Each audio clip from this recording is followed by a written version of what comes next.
شاکری صاحب کو بہت مبارکباد۔ اب مجھے غزل کے دور کا آغاز کرنا ہے۔ ابھی جب میں تمہیدی گفتگو کر رہا تھا تو اس وقت میں نے اردو کا مرثیہ آپ سے بیان کیا تھا۔ میں نے اردو کے حالات بتائے تھے،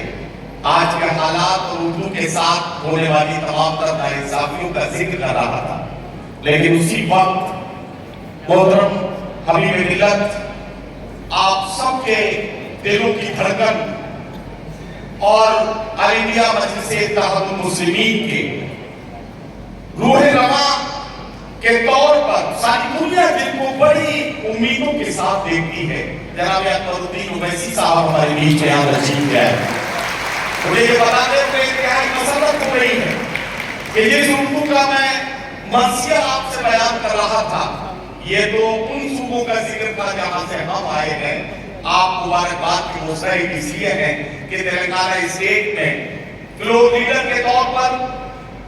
آل انڈیا مجلس اتحاد المسلمین کی طرف سے پرزور بات کرتے ہوئے اردو کو دوسری سرکاری زبان قرار دلانے کے لیے محترم اکبر الدین اویسی صاحب نے جس طرح سے پورے حوصلے کے ساتھ پیروی کی ہے، تالیاں آپ کی کمزور تھی، پوری محفل ایک شخص مل کر جناب اکبر الدین اویسی صاحب کی حمایت کے اس بات کو تصدیق کرے کہ آپ نے ان کی اس محنت کو کامیاب محسوس کیا ہے، اور اس کی وجہ سے اردو کو جو عزت تلنگانہ اسٹیٹ ملی ہے، ہم تمام اردو والے اس بات کے لیے محترم اکبر صاحب کے بہت مشہور ہیں۔ اب ایک اپنا مسئلہ ہے میرا، اور وہ مسئلہ یہ ہے کہ نعت پاک اتنے خوبصورت انداز میں پڑھی ہے،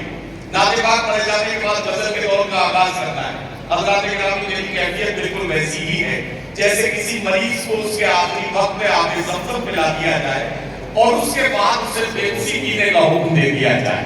لیکن بہرحال ہمیں یہ کام کرنا ہے۔ خوبصورت آغاز ہوا ہے غزل کے حوالے سے، یکے بعد دیگرے شعراء کرام سے آپ کی ملاقات کرانی ہے۔ میں حیدرآباد میں ہوں، مجھے معلوم ہے حیدرآباد کے اچھے زندہ دل لوگوں، 4 مصرے آپ کی نظر کرتا ہوں۔ ممبئی کے شاعر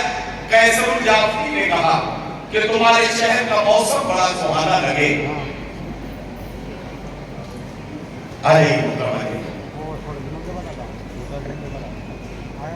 تمہارے شہر کا موسم بڑا سہانا لگے، میں ایک شام چلا لوں اگر برا نہ لگے،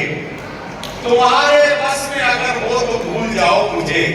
تمہیں بھلانے میں شاید مجھے زمانہ لگے۔ اور آپ تیار ہو گئے ہیں تو سکے کا دوسرا رخ بھی آپ کے سامنے رکھ دیتا ہوں۔ میرے پاس کچھ مہمان شعراء ہیں، کچھ میزبان ہیں۔ افتخار عاجز نے پاکستان سے ایک شعر 4 مصرے کہے کہ خواب کی طرح بکھر جانے کو جی چاہتا ہے، ایسی تنہائی کہ مر جانے کو جی چاہتا ہے، گھر کی وحشت سے لرزتا ہوں مگر جانے کیوں، شام ہوتی ہے تو گھر جانے کو جی چاہتا ہے۔ تو آئیے آپ ہی کے گھر آنگن کے ایک شاعر سے مشاعرے کے بہاریہ دور کا آغاز کروں اور آواز دوں جناب طیب پاشا کو تشریف لائے اور اپنے خوبصورت غزل سے، اپنے خوبصورت کلام سے مشاعرے کے غزل کے دور کا آغاز کریں۔ جناب طیب پاشا۔